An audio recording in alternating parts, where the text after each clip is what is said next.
जो prime time होता है इसका सीमा है। जैसे अब जो पिछली पीढ़ी चली है इसका समय निर्धारित है, उसके बाद ये भक्ति नहीं रहेगी। इस बीच जो निकल गया सो निकल गया। तो वो भक्ति जो युग है उसका समय समाप्त होने को होता है, हो चुका होता है, और उनकी मृत्यु हो जाती है। वो कोई ब्रह्मा जी के लोक में जा रहा होता है, कोई विष्णु जी के लोक में, कोई गणेश जी के यहाँ अपने इन मंत्रों के पुनों के आधार से, भक्ति के आधार से इनको वहां खाता है, बर्बाद करता है। तो वहां वो रोते हैं, तब परमात्मा जाते हैं, उनको वहां से छुड़वा कर लाते हैं। उनको उस समय मनुष्य दोबारा जन्म नहीं देते, उनको अपने पास सटोक में रखते हैं। उनके ऊपर इतना रहम हो जाता है कि अब उनका जन्म आपके घरों में होगा, आपके बेटा बेटी, आपके पोता पोती के रूप में सबके घर वो पुण्यात्माएं आएंगी। उनके संस्कार इतने गजब के होंगे, इतने अच्छे होंगे कि उनको किसी प्रकार का कोई कष्ट नहीं होगा उनके जीवन में। और उनको जन्म से ही मंत्र मिलेंगे, 3 वर्ष के होते ही भक्ति करेंगे, और 8 वर्ष का होते उसको सतनाम मिलेगा, और फिर 12 वर्ष के बाद, 13 वर्ष के बाद अंत ही उसको सतनाम सारनाम प्राप्त होगा। अब के वो मोक्ष प्राप्त कर जाएंगे। आप भी करोगे, क्योंकि ये भक्ति युग प्रारंभ हुआ है। और या तो इसी जन्म में पार हो जाओगे, देखो कोशिश करना कि इसी जन्म में पार हो, फिर तो फिर ही होता है। नेक्स्ट लाइफ का, नेक्स्ट जीवन की सपने में भी इच्छा मत रखना। फिर भी किसी कारण से पैर फिसल जाता है तो वो फिर तुरंत ही मनुष्य जीवन प्राप्त करके तुरंत ही भक्ति पर लग जाता है। अपने आत्माओं, देखो आप भक्ति और इस अध्यात्म मार्ग से परिचित नहीं है। अब जैसे यहाँ कितने दुखी भक्त आते हैं, रोगी आते हैं, सब जगह जवाब मिल जाता है, वो यहाँ लेकर आते हैं। हमारे भक्त उनको समझाते हैं कि चलो आप वहाँ ठीक हो जाओगे। तो वो केवल ठीक होने के उद्देश्य से जो आते हैं, और वो ये सोचते रहते हैं कि हम ठीक हो जाएं, बस इतना ही हमें चाहिए, तो उनको परमात्मा राहत शीघ्र नहीं देगा। आप ये उद्देश्य लेकर आओ, इस ज्ञान को समझाओ। जिसको भी आप लाते हो अच्छी बात है, ज्ञान समझाओ, और ज्ञान समझा कर फिर उनको नाम दिलाओ। फिर परमात्मा तुरंत हाथ पकड़ लेता है। और यदि ऐसे ले आते हैं और वो इस उद्देश्य से आते हैं, बुरी बात नहीं है, अच्छा है। यदि वो व्यक्ति नाम, क्योंकि नाम तो हम देंगे ही देंगे, समाधान तो बाद होगा, तो पहले मंत्र दे देंगे। अब नाम जिसने मिल गया और अंतिम सांस गिना, मरना तो उसने था ही, इस मंत्र को एक बार पूरा बोल दे, सुन ले, वहां पर ना बोल सके और मृत्यु हो जा, तो भी उसको मनुष्य जीवन मिलेगा, उसमें बीज भक्ति का बूगा।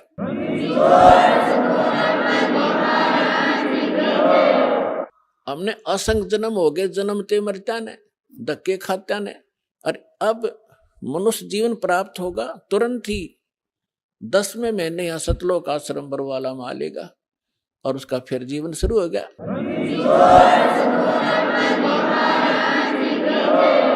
ये शरीर तो ऐसा है, आप सदग्रंथों से अपरिचित हैं, अध्यात्म मार्ग से अपरिचित हैं। जैसे एक व्यक्ति का कपड़ा किसी दुर्घटना से खराब हो गया, पाट गया, या वैसे कंडम हो गया, उसने आप उतार के फेंक देता, नया पहन ले, नया तो और अच्छा ही होता है। तो ऐसे ये पुराना चोला किसी कारण से डिफेक्टिव हो गया, अगर आप भक्ति ढंग से करोगे तो इसको ठीक कर देगा परमात्मा। क्योंकि यह माटी उसी ने चला रखी है, उसी ने मिट्टी से इसको कितनी अच्छा बना रखा है, उसके हाथ में है। या लाखों लोग ठीक हो गए, कैंसर कतीनों टपकते आवे थे खून उनके, और 10वें दिन उनके घाव भर गए, जिसने सच्ची दिल से परमात्मा को चाहा और भक्ति करी। तो दास का कोई उद्देश्य आपको बहकाना नहीं, लेकिन सच्चा ज्ञान बताना। और आप देख रहे हो यहाँ पर जो भी पैसा आता है आपका दान किया हुआ, सारा परमात्मा के भक्तों के लिए खुला भंडारा खोल रखा है, सारी व्यवस्था कर रखी है। केवल परमार्थ के लिए परमात्मा ने दास को भेजा है। आप भगवान के बच्चे हो, दास भगवान का नौकर है, और नौकर को हमें हमेशा डर बना रहता है कि भगवान के बच्चों को, मालिक के बच्चों को ऐसी दाना हो जा जिससे मालिक रुष्ट हो जाए, उसकी नौकरी को खतरा ना हो जाए। तो दास इस उद्देश्य से आपकी सेवा कर रहा है। आप सच्चे दिल से या भक्ति करोगे, आपका मोक्ष होगा। और जो प्रसंग चल रहा था कि 64 लाख तो वो आएंगे, उन 64 लाख के घर वो भक्त आएंगे जो परमात्मा के रिजर्व बैंक में रखे हैं आत्माएं। और उसके बाद जो अन्य भी जन्म ले रहे हैं, अरबों प्राणी है मनुष्य जीवन में, तो उनके लिए कैसा होगा कि जैसे एक बार आपको कथा सुना रखी है कई बार दास ने, ये कागभूषण जी एक बहुत बड़े महापुरुष माने जाते हैं, अपने पुराणों में कथा आती है। तो उसने, गरुड़ जी ने उनसे पूछा कि हे कागभूषण, आपको ये भक्ति कैसे प्राप्त हुई, आपकी कितनी आत्मा शांत है, आपकी कितनी दीर्घायु है, आपको ये उपलब्धि कैसे प्राप्त हुई? तो कागभूषण ने बताई अपनी, यहां संक्षिप्त में बताऊंगा। कागभूषण जी ने गरुड़ जी से कहा कि गरुड़ जी, एक बार मुझे मानुष जीवन प्राप्त था और मेरी 20 वर्ष की आयु थी। उस समय एक भयंकर अकाल गिर गया, दुर्भिक्ष, जिसमें मेरा पूरा परिवार, माता पिता, 2 भाई बहन और थे, वो सभी मृत्यु को प्राप्त हो गए। मैं 20 वर्ष की आयु था, माता पिता वृद्ध थे, भाई बहन छोटी आयु के थे। वो उस भूख को सहन नहीं कर सके। उनकी मृत्यु के उपरांत आसपास के क्षेत्र में भी बुरा हाल था, लाखों लोग मर गए थे। उस क्षेत्र को छोड़कर मैं अवंतिका नगरी में चला गया। वहां दुर्भिक्ष नहीं था, पेट भर रोटी खाई, भोजन पाया। लेकिन मेरी आत्मा में एक ऐसी प्रेरणा हुई, दुख हुआ कि ये क्या जीवन है, मेरे पिताजी का भरा पूरा परिवार उजड़ गया, ये क्या जीवन है, ये कैसा यहाँ लोक है। तो फिर बताता है कि उस जन्म से पहले मैंने असंख्यों जन्म प्राप्त हुए। अब दिव्य दृष्टि खुल जाने के बाद वो अपने पिछली हिस्ट्री याद आई उसको। जब वो भक्ति पर लगा, उसके बाद गरुड़ जी को बता रहा है कि उससे पहले मैंने असंख्यों मानुष जीवन नाश कर दिए थे और मैंने भक्ति कभी करी ही नहीं। अब वो अकाल गिरा, मेरे माता पिता मर गए, भाई मर गए, कुटुंब नाश हुआ। अवंतिका नगरी में एक पंडित जी गुरुद्वारा, उसमें शिव द्वारे में, शिव मंदिर में कथा कर रहा था। और कथा के बाद वो भंडारा किया, भोजन करते थे। मैं भोजन खाने के उद्देश्य से उन श्रोताओं में बैठ गया। मैंने कोई सत्संग से कोई लेना देना नहीं था। सभी उठकर चले गए, मैं बैठा रहा। पंडित जी ने पूछा, बेटा क्या बात है? मैंने अपना सारा दुख बताया। उसने मुझे एज ए अपना सन, बेटे की तरह प्यार किया पंडित जी ने, पुजारी ने, और कहा, बेटा ये संसार तो दुख का घर है, आप यहाँ रहो, यहाँ भोजन पाओ, और बेटा यहाँ मंदिर में सेवा करो, सत्संग सुनो, दीक्षा ले लो। मैंने उसकी सारी बात मान ली, वहाँ सेवा भी करने लग गया। लेकिन दीक्षा वाली बात मेरे समझ में नहीं आई। 6 महीने तक वो कथा सुनाते रहे, मनुष्य जीवन के उद्देश्य को बताते रहे। मेरा कति घर नहीं करी, जू नहीं रहेंगी। मेरे इतने पाप बढ़े हुए थे क्योंकि मेरे अंदर भक्ति कभी बीज पड़ा नहीं था। 6 महीने के बाद मैंने कथा तो सीख ली जो गुरु बताया करते थे। मैं युवा था, गुरु जी वृद्ध हो गए थे। मैं श्रोताओं को गुरु जी की अब्सेंस में, अनुपस्थिति में वो कथाएं सुनाने लग गया। सुरीली आवाज थी, युवा शरीर था। श्रोता मुझे मेरी बड़ी प्रशंसा करने लगे कि क्या बात भाई, आप तो बड़ा गुरु जी से भी बढ़िया सत्संग सुनाते हो, वाह भाई वाह, आपकी तो बड़ी प्यारी आवाज है। इस जीव को बहुत प्रकार से ये हानि होती है, वो फाउल पॉइंट भी आपके रूबरू किए जाते हैं ताकि आप फिर से गलती ना कर जाओ, इसलिए ये कथाएं सुनाई जाती है। अब उन श्रोताओं की प्रशंसा से मेरे अंदर हवा भर गई, मैं अभिमानी हो गया, अहंकार बढ़ गया। एक दिन गुरुजी आए,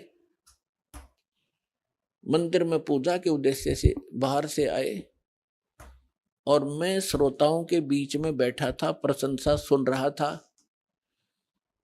मैंने गुरुजी को बैठे बैठे ही दर्शन कर लिए, प्रणाम भी नहीं करा, बस यूं देख लिया। जबकि गुरुजी को खड़ा होके मैं खड़ा नहीं हुआ।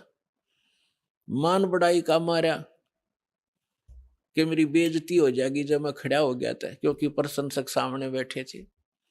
अब गुरुजी को कोई ध्यान नहीं था, उसको तो कोई मतलब लेना देना ही नहीं होता। नियम बता दिए, जो पालन करेगा सफल होगा, जो तोड़ेगा खंडित करेगा वो दंडित होगा। गुरुजी जाकर मंदिर में अपनी पूजा अर्चना करने लग गए। आकाशवाणी हुई उस मंदिर में, और भगवान शिव के पुजारी थे वो पंडित जी। आकाशवाणी हुई, भगवान शिव ने कहा कि रे धुरत, तेरे को 1 लाख वर्ष के लिए नरक में डालूंगा। ये आकाशवाणी सुन ली गुरुजी ने।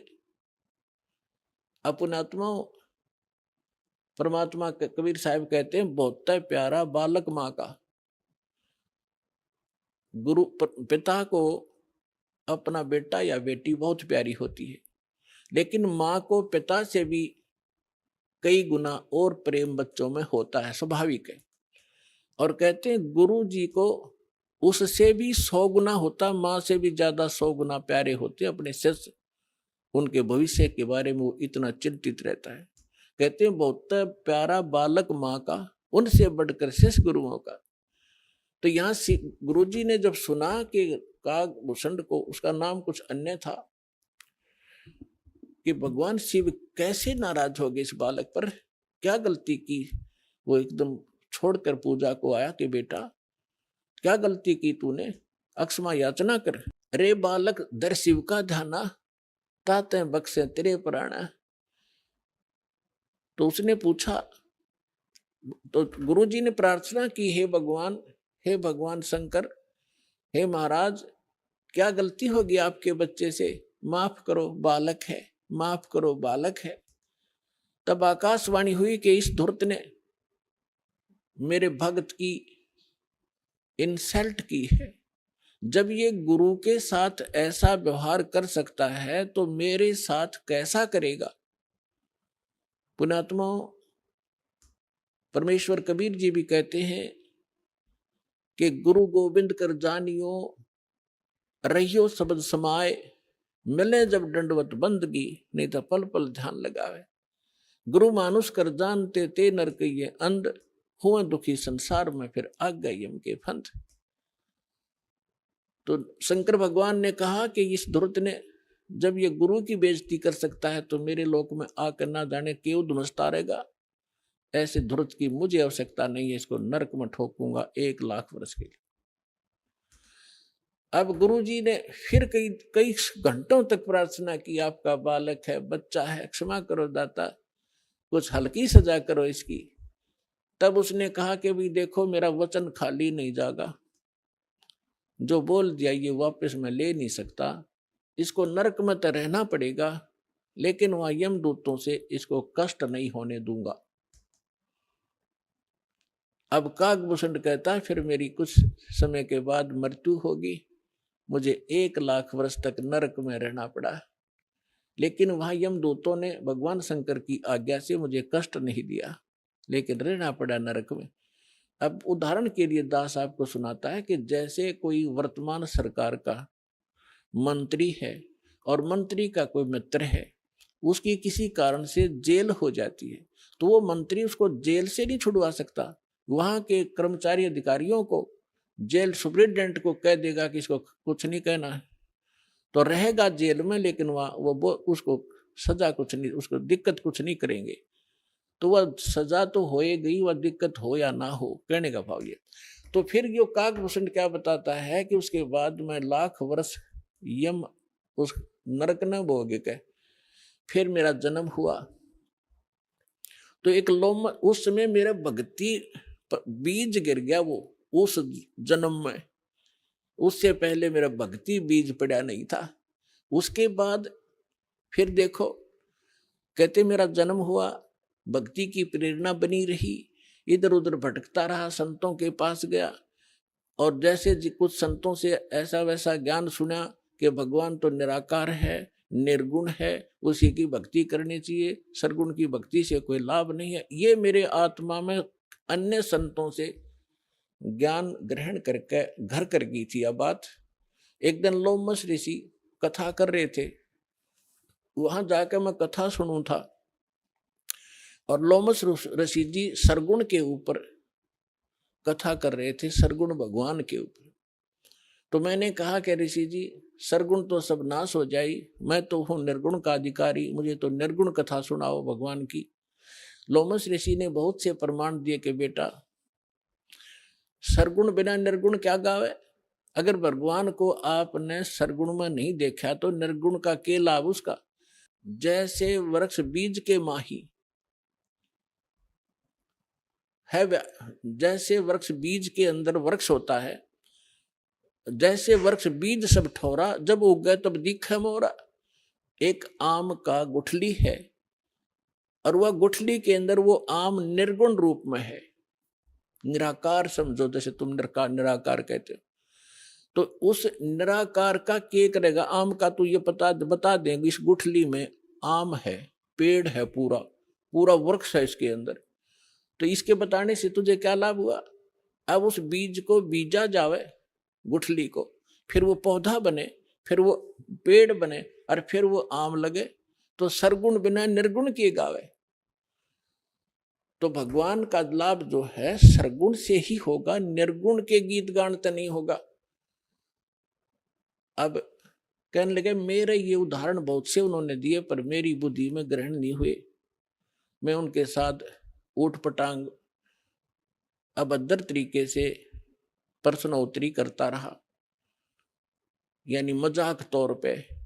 लोमस ऋषि ने मुझे श्राप दे दिया कि तेरा चंडाल के घर, तू तो चंडाल के घर जन्म होना चाहिए, तेरे जैसे दुष्ट कार्य चंडाल, जा चंडाल बन।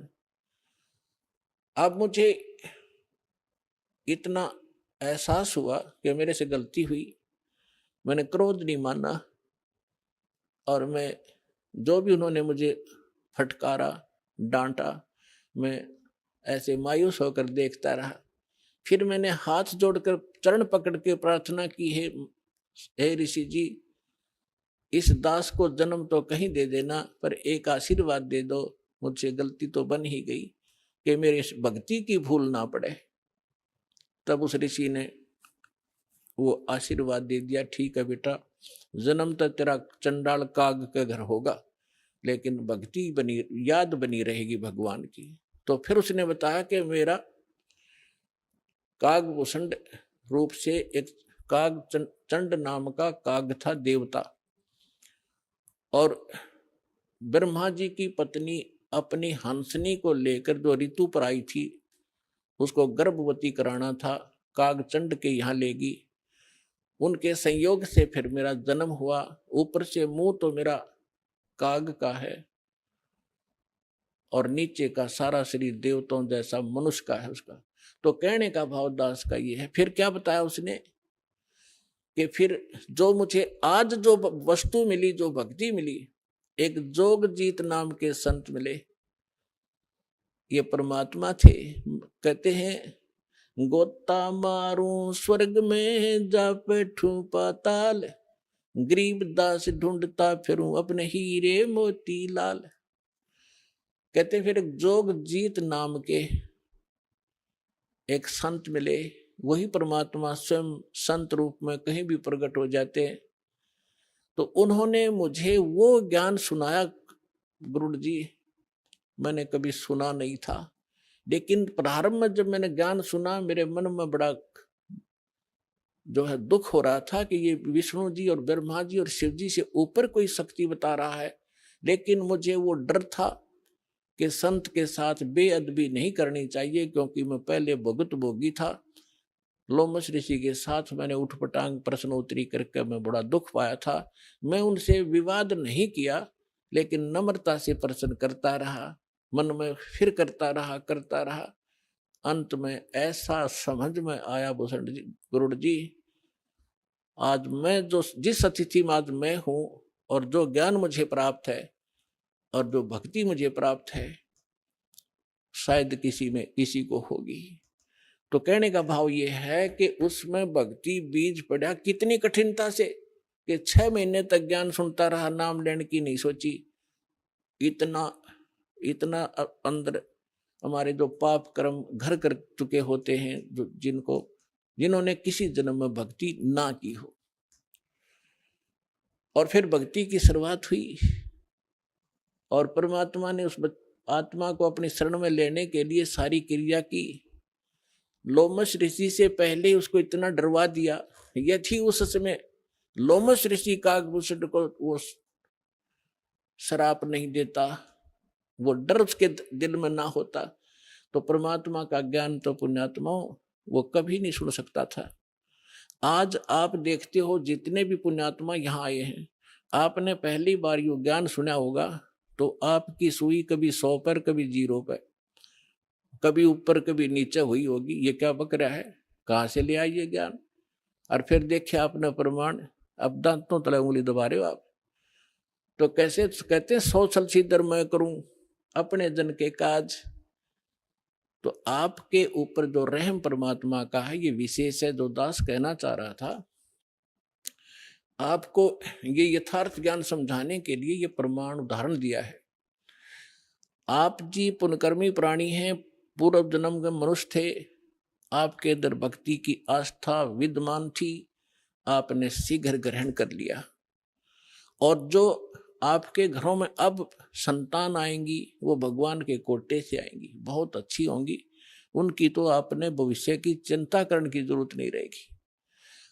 और जो अन्य प्राणी हैं वर्तमान के अंदर हैं, वो जो ऐसे हैं जो पूर्व जन्म के भक्त मनुष्य थे वो शीघ्र आ जाएंगे, और जो काकभूषण जैसे होंगे उनका भी तरीका अपनाया परमात्मा ने। क्या होगा, एक घर में तीनों ने दीक्षा ले ली, एक नहीं लेता, ठीक है, तो वो काकभूषण की श्रेणी का है। अब उसके लिए मालिक ने क्या दया करी है, घर में आरती चलेगी, कोई मंत्र करे इधर बैठ के, कोई कर रहा है इधर बैठ के, सत्संग चलेगा, ना चाहते हुए कभी देखा जरूर गा, सुनेगा, है बैठ के वैसे बैठा लेंगे, बैठता जा तू नाम मत लिए तो सुनेगा। तो कभी ना कभी उसके भी काकभूषण की तरह इच्छा बनेगी, उसके पाप नरमावेंगे, क्योंकि भगवान की कुछ ऐसे संस्कार होते हैं, ऐसे पाप होते हैं जो ज्ञान यज्ञ से ही समाप्त होते हैं। अब कुछ ऐसे पाप होते हैं जो प्रणाम यज्ञ से समाप्त होते हैं। जैसे कपड़ा मैला हो गया, सिंपली कोई धूल मिट्टी लगी है झड़का दिया, निर्मल हुआ। थोड़ी बहुत और मैल लगा है तो वैसे पानी में से निकाल दिया तो भी ठीक हो गया। और भी ज्यादा मैला है तो साबुन प्रयोग करना पड़ता है। और भी ज्यादा कहीं कोई दाग लगा है तो ड्राई क्लीन करानी पड़ती है, तो वो तब निर्मल होता है। हमारे युगों युगों के अंतःकरण के अंदर बड़े धब्बे लगे हुए हैं, अंतःकरण में हमारे पाप जमा है, तो उन पापों के नाश के लिए ये सब प्रक्रिया आपकी यहाँ कराई जाती है। 500 यज्ञ कराई जाती है आपसे। एक यज्ञ है धर्म की। कुछ ऐसे पाप होते हैं जो धर्म करने से ही अक्षीण हुआ करते हैं। एक यज्ञ है धर्म की, दूसरी यज्ञ है ध्यान, परमात्मा का चिंतन, मीन ध्यान, उसकी कसक बने, उसकी एक न्यारी आपको याद बनी रहे, उसको ध्यान कहते हैं। और तीसरी यज्ञ है हवन की। यहाँ पर एक ज्योति यज्ञ किया जाता है, ज्योति हवन किया जाता है, कराया जाता है। तीसरी यज्ञ हवन की, चौथी यज्ञ प्रणाम, दंडोत प्रणाम कराया जाता है, जिससे अहंकार नाश होता है और कुछ पाप इस प्रणाम यज्ञ से ही नाश होते। और 5वीं यज्ञ है ज्ञान की। इस ज्ञान के सुनने से, कथाओं के सुनने से भी आपके बहुत से पाप अक्षीण होते हैं। अब जिस व्यक्ति को आप प्रारंभ में चर्चा करते हो परमात्मा की, तो वो नहीं ग्रहण करता, उठ के चल पड़ता है। कबीर साहब कहते हैं, कबीर पिछले पाप से हरि चर्चा ना सुहावे, और कै ऊंगे कै उठ चले ना और बात चलावे। जैसे किसी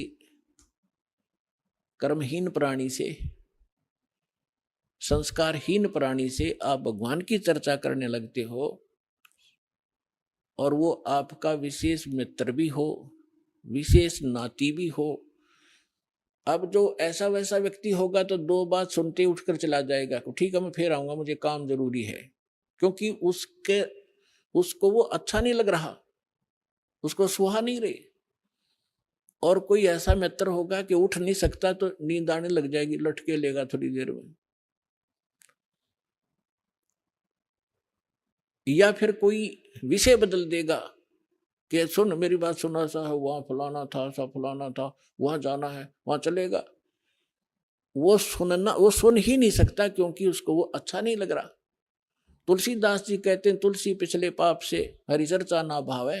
भाव माने अच्छी नहीं लगे। जैसे कहते हैं मैंने, मुझे रोटी नहीं भाती, मुझे नहीं अच्छी लगती। तुलसी पिछले पाप से हरि चर्चा ना भावे, और जैसे जवर के वेग से भूख विदा हो जाए। अब जिस व्यक्ति को बुखार हो गया हो, जवर हो जाए, मलेरिया, तो उसको न कोई भी पदार्थ है वो कड़वा नजर लगता है, महसूस होता है। जैसे रोटी खाएगा, एक टूक एक ग्रास नहीं खा सकता, वो कड़वा लगता है, थूकने को दिल करता है। ना काजू खा सकता, ना किशमिश खा सकता। मनुखा दाग को भी कड़वी बताता है। अपने आत्माओं ना मनुखा दाग कड़वी है, ना वो भोजन कड़वा है, ना खीर कड़वी है। कड़वा क्या है कि उसके बुखार ने, जवर ने, टेम्परेचर ने उसके शरीर की व्यवस्था इतनी बिगाड़ दी कि उसको मीठी वस्तु भी कड़वी लग रही है। अब उसका ट्रीटमेंट क्या है, उसका विकल्प क्या है कि उस मलेरिया बुखार को नरम करना पड़ेगा। बुखार उतरे बिना वस्तु स्वादिष्ट लगे नहीं। अब रोटी कड़वी लग रही है, मनुखा दाख कड़वी लग रही है, तो उसका ट्रीटमेंट क्या है? कड़वी गोली ही खानी पड़ेगी, कुनीन की, और ना चाहते भी खानी पड़ेगी। और उनके खाने से फिर वो जबर ठीक होगा। जब जबर उतर जाएगा, और फिर देखना सूखी रोटी सब्जी छोड़ भूख लगेगी। जब घर वाले कहें सब्जी बना दो ना, रोटी दे फटाफट, सब्जी तो फिर देखूंगा। और पहले सब कुछ आगे रख देते थे तो भी खाने को दिल नहीं करता था। ठीक इसी प्रकार जो प्रथम बार जिसके ऊपर परमात्मा रजा बख्शते हैं किसी भी कारण से, किसी की माध्यम से सत्संग सुनाने की, तो वो ऐसा व्यक्ति जिसके पिछले पाप कर्म घने बढ़े हुए हैं, तो उसकी आत्मा के अंदर उस जबर के कारण उस मीठी वस्तु परमात्मा की चर्चा ग्रहण करने का वो व्यवस्था नहीं है, वो खराब हो चुकी है। तो उसके लिए क्या तरीका है कि ना अच्छी लगे तो भी सत्संग में बैठा रहे और सुनता ही रहे, जैसे कैसे भी सुनता रहे, चाहे अच्छी लगो या ना लगो। तो उस परमात्मा के वचन में, परमात्मा की वाणी में इतनी शक्ति है कि वो ना सुने, चाहे वहां वैसे बैठा रहे, और चाहे वो सो भी जा, जहां आरती चल रही हो, बाल जैसे कोई लेट गया, नींद आ गई, चलो लेट जा, सत्संग चल रहा है तो बैठ गया, बैठा रहे, चाहे कुछ भी सोचता रहे, ना सुने, चाहे दूसरे कमरे में बैठ जाए लेकिन कानों में ये सुनती हो, तो वहां भी असर करेगी ये वाणी। उसके शरीर के पाप को, अंतःकरण के वो पाप कट जाएंगे जो ज्ञान यज्ञ से कटने होते हैं। अब जैसे एक पहले क्या होता था, सभी उपचार आध्यात्मिक तरीके से होते थे। वो भक्ति तो उनके पास थी नहीं, साधु संतों के पास। जनता में खाना रोटी प्राप्त करने के लिए वो क्या करते थे, कोई जंतर मंत्र सिद्ध कर लेते थे। कोई तो सर्प का जहर उतारने का मंत्र सिद्ध कर लिया, किसी ने बिच्छू आदि का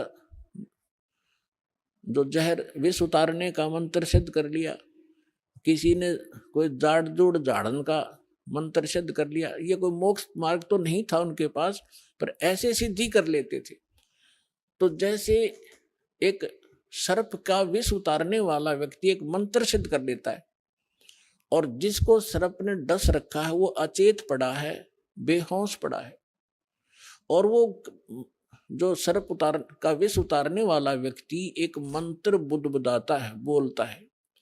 वो अचेत व्यक्ति ना उसको सुन पा रहा है ना समझ पा रहा है, और तो भी वो अपना काम कर रहा है, उसके विष को उतार देता है। वो व्यक्ति सचेत हो जाता है, उसका जीवन दान हो जाता है। ठीक इसी प्रकार परमेश्वर की जो अमर वाणी है कबीर साहब और गरीबदास जी की, और उन महापुरुषों की जिनको भगवान मिले हैं, उनकी वाणी सब सिद्ध होती है, उसको सिद्धि करने की आवश्यकता नहीं होती।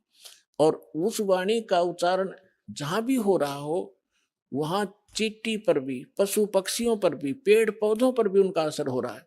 वो दूसरी बात है कि उनके वो धीरे धीरे असर होगा, पेड़ पौधों पर बहुत देर में होगा, पशु पक्षियों पर उनसे शीघ्र होगा, और मनुष्य पर पशु पक्षियों से भी शीघ्र होगा उसका। और उसके बाद फिर वो जो व्यक्ति टर्न वाइज मनुष्य जीवन प्राप्त है, उनको भी परमात्मा इस विधि से अब अपने चरणों में लेंगे। तो जब धर्मदास जी को परमात्मा ने कहा कि भाई अभी ये मूल मंत्र और मूल ज्ञान, ये सार नाम अपने परिवार को भी मत बताना, अब धर्मदास जी को चिंता बनी।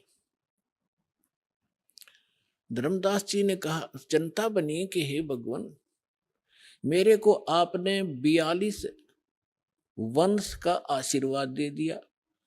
क्योंकि धर्मदास जी एक अच्छी आत्मा थे, लेकिन संसार के व्यवहार में वो घनाग्रस्त था।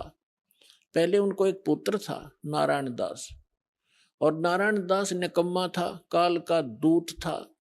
उसने परमात्मा के ज्ञान को ग्रहण नहीं किया, एक भी वचन सुना नहीं, उठकर चला जाता था। तो धर्मदास जी को ये चिंता बनी, परमात्मा ने बताया। धर्मदास जी ने कहा कि भगवान आप तो समर्थ हैं, मेरे पुत्र को शरण में ले लो, इकलौता पुत्र है, काल के हाथों चढ़ जाएगा, इसका जीवन नाश हो जाएगा। तो परमात्मा ने कहा, धर्मदास ये खुद ही काल का दूत है, तेरे घर पर भेज दिया। क्योंकि काल को पता था आप एक अच्छी आत्मा हो, और अच्छी आत्मा के घर पर एकादा यो ऐसा व्यक्ति कोई कारण बनाकर काल भेज ही देता है। तो परमात्मा ने लास्ट में अपनी दिव्य दृष्टि देकर धर्मदास जी को उसके पुत्र नारायण दास की वास्तविकता दिखा दी। विकराल चेहरा, लंबे लंबे दांत, ओछा माथा। तो परमात्मा ने कहा कि ये दूत आया हुआ है, काल का स्पेशल भेजा हुआ है तेरी भक्ति नाश करने के लिए। इस बात से धर्मदास चिंतित हो गया कि हे भगवान, ये तो सचमुच, ये तो लड़के के कवर में मेरा दुश्मन बैठा है। फिर उसको चिंता हुई कि हे भगवान, 82 साल की उम्र होगी, और अब क्या होगा, और ये तो काल का वंश चल गया मेरे से, और पाप का भागी हो गया मैं। तो परमात्मा ने कहा कि ऐसे व्यक्ति का वंश नहीं चला करता। तो परमात्मा बोले, जी इसका नहीं चलेगा तो मेरा भी वंश नाश हो गया। हे भगवान, अब क्या होगा, मेरा क्या होगा, मेरा वंश कैसे चलेगा। तब परमेश्वर ने कहा कि तू चिंता ना करे, तेरे को 42 पीढ़ी दे दी मैंने, तेरा 42 पीढ़ी तक वंश चलेगा। तब धर्मदास जी कहने लगे, इस काल का वंश चलेगा भगवान, इससे अच्छा तो ना चले। यो परमात्मा बोले, नहीं, मैं और तेरे को एक पुत्र दूंगा, उससे तेरे 42 पीढ़ी वंश चलेगा। ये अब इन्होंने गलत व्याख्या कर रखी है, कबीर पंथी जो दामा खेड़ा वालों ने एक भ्रमणा फैला रखी है कि जो दामा खेड़ा की गद्दी से नाम लेगा उसका ही मोक्ष होगा। कबीर साहब ने 42 पीढ़ी को आशीर्वाद दे रखा है, 42 पीढ़ी को नाम देने का आशीर्वाद नहीं दे रखा। धर्मदास की चिंता मिटाने के लिए ये कहा था कि तेरे को 42 पीढ़ी का वंश दे दिया, तेरा वंश चलेगा, और मोक्ष उसका होगा जो सद्भक्ति करेगा, पूरे संत जो मेरे अधिकारी संत से लेगा।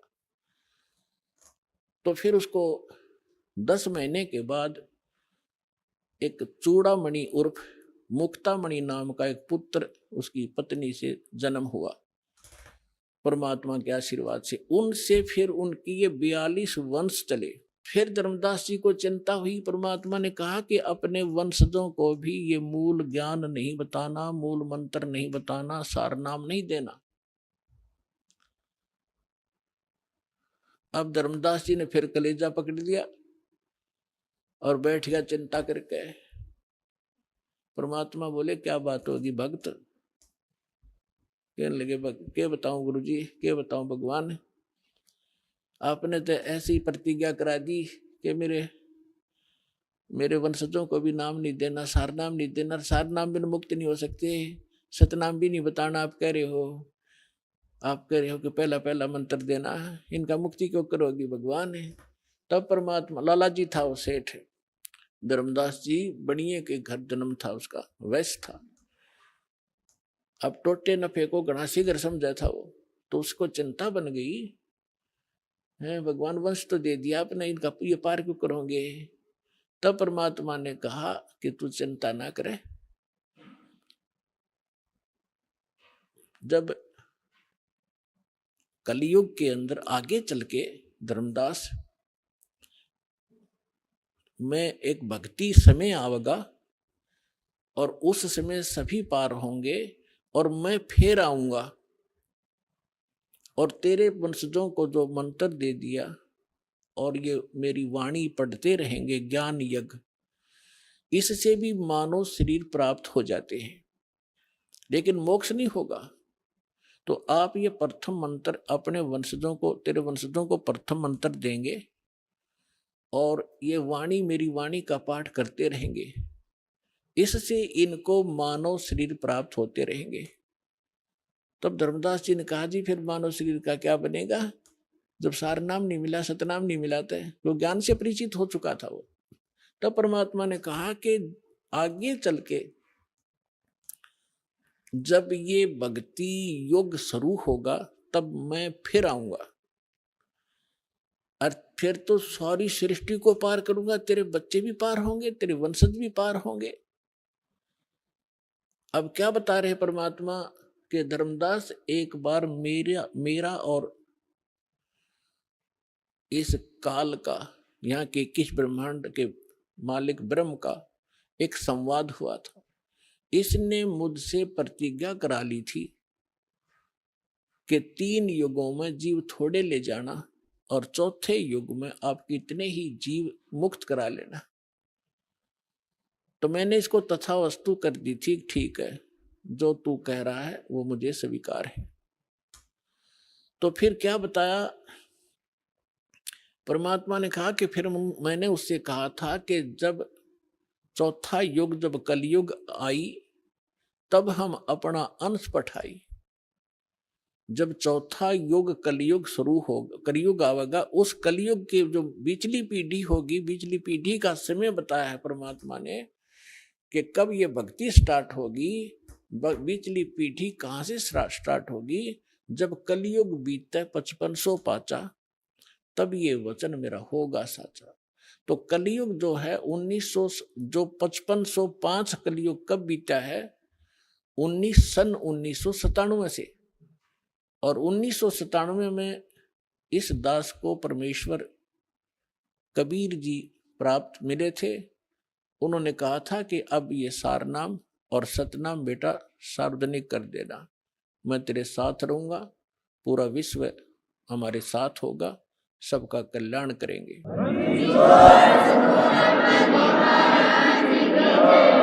तो परमात्मा ने धर्मदास जी से कहा था कि धर्मदास के काल से मेरी वार्ता हुई थी, तब मैंने काल से कहा था कि विनती तोर मान में लीनी, कि जो तूने विनती की है काल के 3 युगों में जीव ना ले जाना, चौथे युग में 3 युगों में थोड़े जीव ले जाना, चौथा युग जब कलयुग आवे तब शरण जीव बहु जावे, ऐसा वचन हर मोह दीजे, तब गमन संसार ही की जाए। तब परमात्मा ने कहा था विनती तोर लीन में मानी और मोह को ठगे काल अभिमानी। फिर परमात्मा ने कहा कि चौथा युग जब कलयुग आई तब हम अपना अंश पठाई।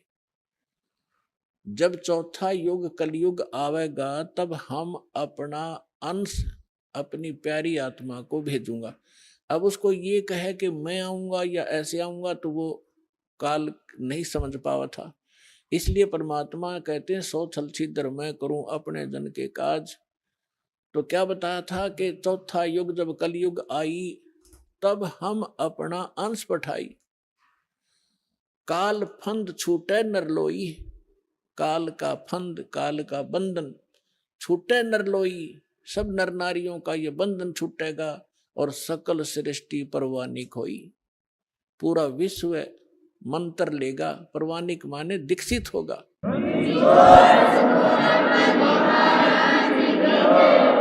काल फंद छूटे नरलोई, सकल सृष्टि परवानिक होई।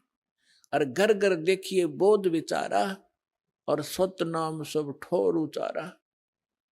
पुण्यात्माओं, यहां पर आप देखोगे परमात्मा कबीर जी की महिमा और लीला, एक समर्थ के काम आप देखोगे। अभी तो आप बच्चे हो, फिर हिसाब लगाने लगोगे कि सचमुच ऐसा काम भगवान बिन हो सकता है। आपने गांव में, नगर में, शहर में आज तक कभी कोई पुस्तक बेचने वाला देखा था? परमात्मा के बच्चों के अतिरिक्त कोई प्याज बेच दे, कोई हरी मिर्च बेचता देखा होगा, कोई टिंडे बेचनिया भी मिल रहा होगा, पुस्तक बेचनिया नहीं मिल रहा। बेचना नहीं है, ये तो वैसे एक परमार्थ के रूप में सेवा कर रहे हैं, बेचते नहीं है। इस पुस्तक की कीमत नहीं बता सकते, लेकिन गांव गांव में ये भेज रहे हैं। तो परमात्मा का आदेश है ये, और लेने वालों की कमी नहीं। परमात्मा के बच्चों को प्रेरणा भी परमात्मा ही करता है कि देखेंगे पढ़कर इसमें क्या लिखा है। एक बार पढ़ ली तो फिर उसमें तो सब कुछ लिखा है।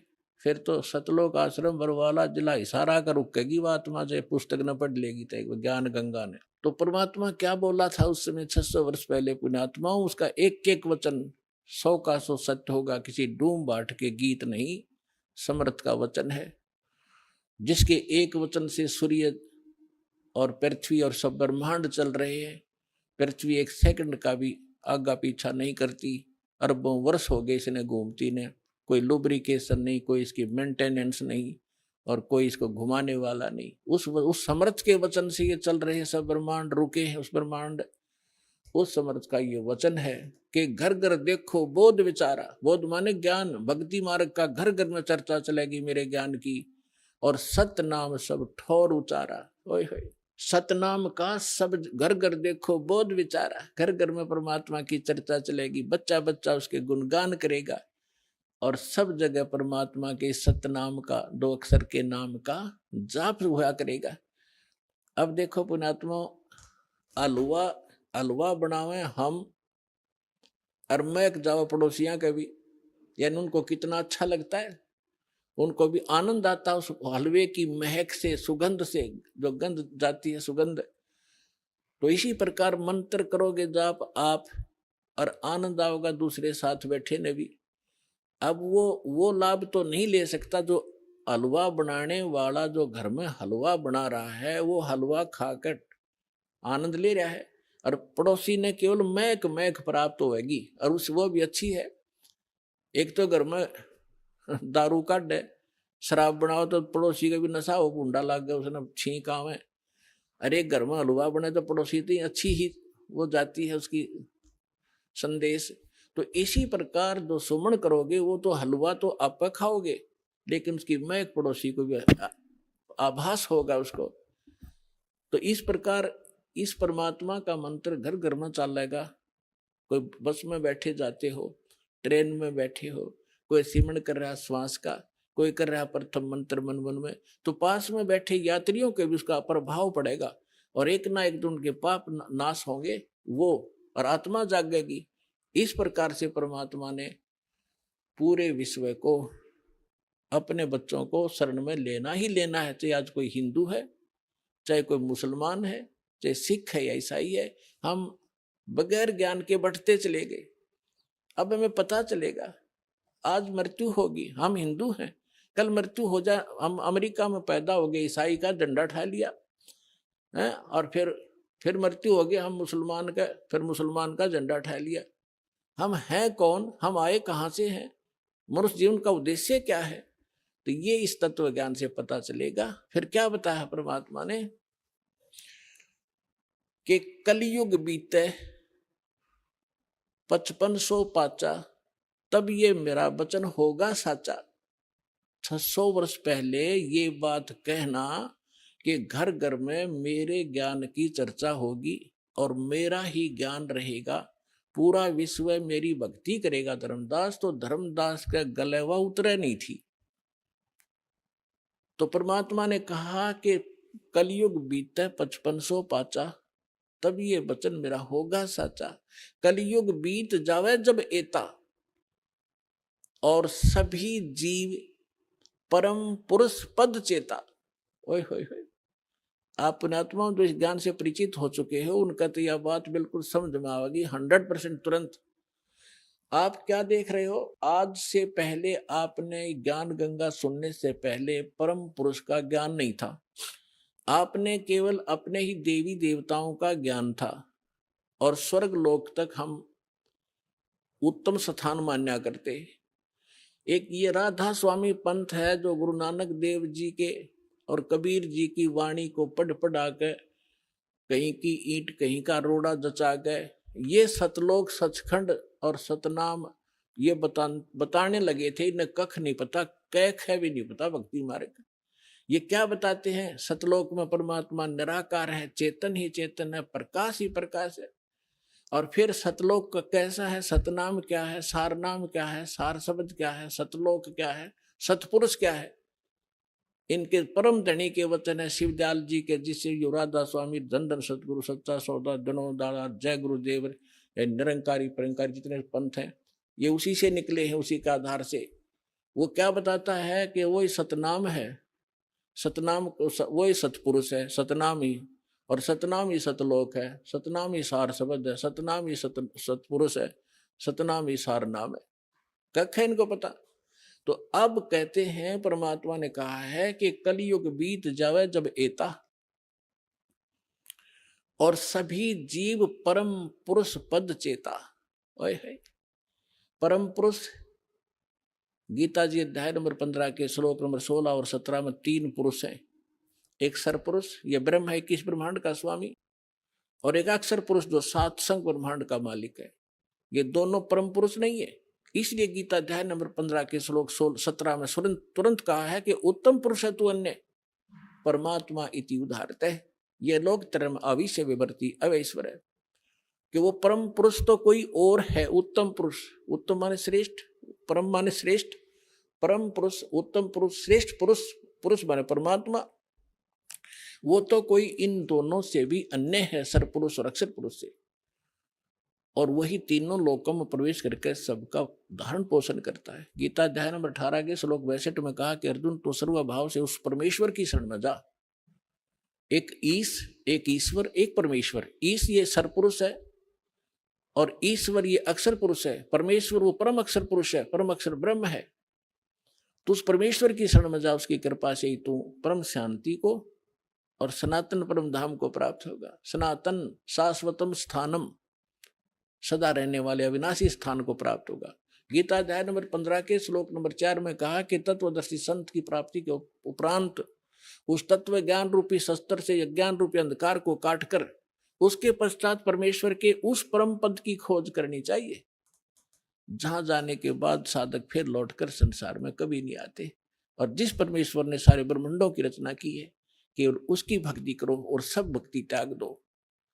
तो उस परम पद को खोजना चाहिए, परमेश्वर के उस परम पद को खोजना चाहिए।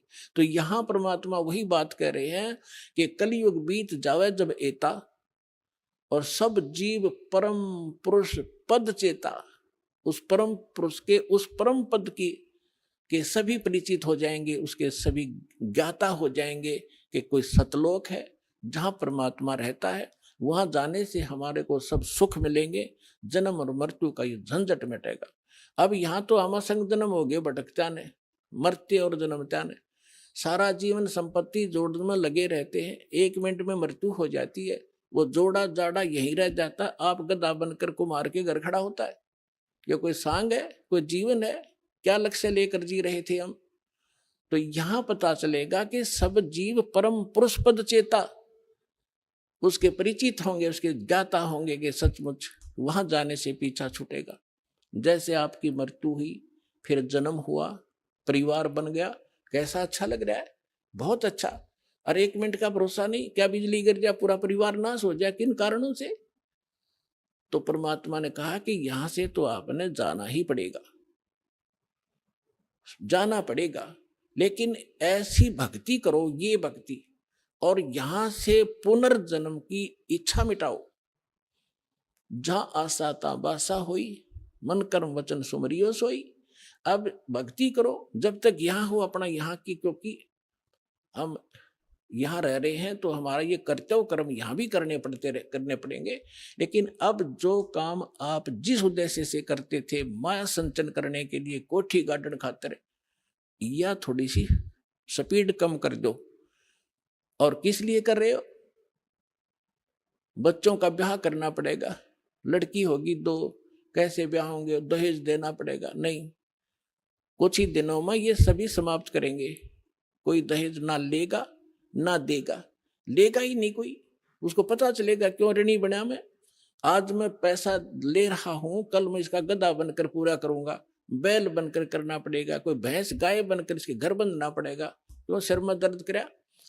तो पुण्यात्माओं, जब तक ये ज्ञान नहीं था, हम एक दूसरे से ऐसे जुड़ते चले गए, संस्कार बढ़ा लिए हमने। अब सतलोक चलने के लिए हमने इन संस्कारों को सीमित करना पड़ेगा, ताकि फिर से टांग उलझी ना रह जाए, को पल्ला हमारा कहीं कांटे में फंस ना जा और हम यहीं रह जाए। तो इसलिए, और मकान बनाओ, ठीक है, आपको जैसा परमात्मा ने पूर्व संस्कार से दिया है, मकान बनाओ, कोई घना लोग दिखावा ना करना चाहिए इसमें। टाइम पास करने के लिए चाहे एक झोपड़ी दे भगवान, और चाहे किसाई मकान दे, अपनी भक्ति करना उद्देश्य समझो। प्राकृतिक आपदाओं से बचने के लिए मकान की आवश्यकता है, ये शेड डाल रखा है, पर्याप्त है। ओले नहीं पड़े सिर पर, नहीं ना, जैसे हम भक्ति कर रहे हैं, खाना बना रहे हैं, तो उससे बचाव करना, ताकि हम भक्ति निर्बाध कर सकें। इसलिए मकान की आवश्यकता, प्राकृतिक आपदाएं हमें सीधा अटैक ना करें और हम भक्ति कर सके, इसलिए ये मकान और झूपड़ियों की आवश्यकता है। नान्य था चढ़, यहाँ पर सोने का महल बना ले, एक आने का नहीं, वो व्यर्थ है। तो परमात्मा कहते हैं, राम रटत दारिद्र भला और टूटी घर की छान, वो सुंदर महल किस काम के जहां भक्ति नहीं भगवान। राम रटत दारिद्र भला, दारिद्र माने बिल्कुल निर्धन, राम रटत निर्धन भला। और जिसकी छान भी चाहे थोड़ी बहुत कमजोर हो, टूट गई हो, थोड़ी फिर ला लेगा, ठीक कर लेगा फूस ला करके। और वो कंचन महल किस काम के, सुंदर महल किस काम के, जहां भक्ति नहीं भगवान। तो इसलिए आप जी को ये परमात्मा का ज्ञान दिया जाता है, ताकि आपका उद्देश्य, लक्ष्य जीवन का एकदम बदले, चेंज हो, और आपके प्रबल इच्छा हो कि हम सतलोक जाएंगे। और वहां अब इच्छा कैसे कब बनेगी? जब आपको दृढ़ विश्वास हो जाएगा कि सचमुच कोई ऐसा लोक है, और वहां जो सुविधा बताई जाती है, आपकी ऐसी ही सृष्टि होगी, ऐसा ही घर होगा, परिवार होगा। अब जो बच्चे आपके हैं और आपके संस्कार से जुड़े हैं और भक्ति कर रहे हैं, कोशिश करो, अगर आपको इनसे प्रेम है, इनमें लगाओ। ये तो ममता ऑटोमेटिक है, ये हैं भगवान के बच्चे, आपके नहीं है। लेकिन यहाँ संस्कार वश हमारे ये बने हैं, हमारे नियमित किए गए हैं, तो हमारा कर्तव्य बनता है इनको भगवान की भक्ति पर जरूर लावे। इनको भगवान की भक्ति पर लगाओगे, सच्ची भक्ति पर, तो फिर जब आप यहाँ से शरीर छोड़कर जाओगे वहां, फिर ये भी शरीर छोड़कर आएंगे वहीं, तो वहां भी आपका ऐसे ही एक परिवार बनेगा जैसा यहां बन गया। अब देखो पुण्यात्माओं, यहां सारे दुख हैं। गर्मी में गर्मी सतावे, सर्दी में सर्दी, और फ्लड आ जा तो घरों में भी पानी घुस जा, और भी ना जाने कितने कष्ट शरीर में हमारा लगे रहते हैं। कोढ़ हो गया, कैंसर हो गया, अंधा हो गया, आंख फूट गई। लेकिन हम इतने ढीठ हैं, यदि हमारी मृत्यु ना हो तो इन दुखा ने भी कोई नहीं गिना। हमने मृत्यु मृत्यु का दुख मान रखा है, और यह मृत्यु कंपलसरी, यहां पर सारे दुख दे के भी मृत्यु होगी। अगर हमारी मृत्यु ना हो यहाँ, और परिवार हमारा तो कितना प्यारा लगता है, क्या हम मरना चाहते हैं? नहीं, कोई नहीं चाहता। लेकिन यह मृत्यु डेफिनेट होगी, और आप भी मरोगे, और ये जो बच्चे जिनको आप अपने मान रहे हो, ये विसरित ना जाने आपके सामने चले जाएं। तो इससे मन हटाओ, आप वहां जाओगे सतलोक में। आपका शरीर ऐसा होगा, कभी वृद्ध नहीं होगे, जरा नहीं होगा, जरा माने वृद्ध अवस्था, और मृत्यु नहीं होगी, सदा युवा शरीर रहेगा। और वहां आपके जो है ना घर, बड़े बड़े बड़े महल जो आप खाली छोड़कर आए हो, वहां आपके खाली पड़े हैं। आप गलती से इस काल के साथ लगकर यहाँ आ गए। जिन्होंने ये सृष्टि रचना सुन रखी होगी उनको ये बातें आसानी से समझ में आ रही होंगी, लेकिन जिन्होंने सृष्टि रचना नहीं सुनी होगी, फिर धीरे धीरे कभी सुनाएंगे। आज वो ये सुने, क्योंकि सत्संग स्थल एक ऐसा स्थान है जिसमें प्रथम कक्षा के बच्चे भी आते हैं, और दूसरी कक्षा के भी, और बीए के भी यहीं बैठते हैं, और पीएचडी वाले भी बच्चे यहीं विद्यमान हैं। एक ही सत्संग में, एक ही प्रवचन से उन सबको उसी सत्र का ज्ञान देना पड़ता है। तो ये जो जिस सत्र के बच्चों के सत्र का ज्ञान है ये दास दे रहा है, वो उसको समझ में आ रहा है। तो ऐसे ये प्रत्येक सत्संग में, प्रत्येक प्रवचन में हर तरह का ज्ञान दिया जाता है। प्रथम वाले बच्चे भी समझे, और द्वितीय वाले भी, और जो पुराने भक्त हैं उनके लिए भी बताया जाता है कि सृष्टि रचना में आपने बहुत बार सुना है कि आपके वहां मकान खाली है, और आप गलती करके इस काल के साथ आगे, इसलिए आप यहाँ पर हैंड टू माउथ हो गए, और वहां सारी चीज भरी पड़ी है, किसी चीज का भाव नहीं, कोई टेंशन नहीं, और वहां विकार नहीं जीव में गंदे। ऐसा सिंपल स्वभाव देवताओं से भी, यहाँ के देवताओं में विकार है, लेकिन वहां के हंस, वो हंस कहे जाते हैं। हंस किसे कहते हैं? एक पक्षी होता हंस, एक बुगला होता उसी की हम शकल।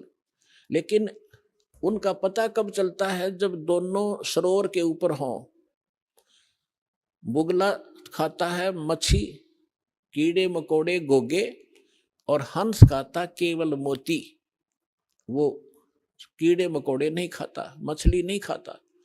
तो उसको हंस कहते हैं जो विकार करे ही नहीं, चाहे मर जावे।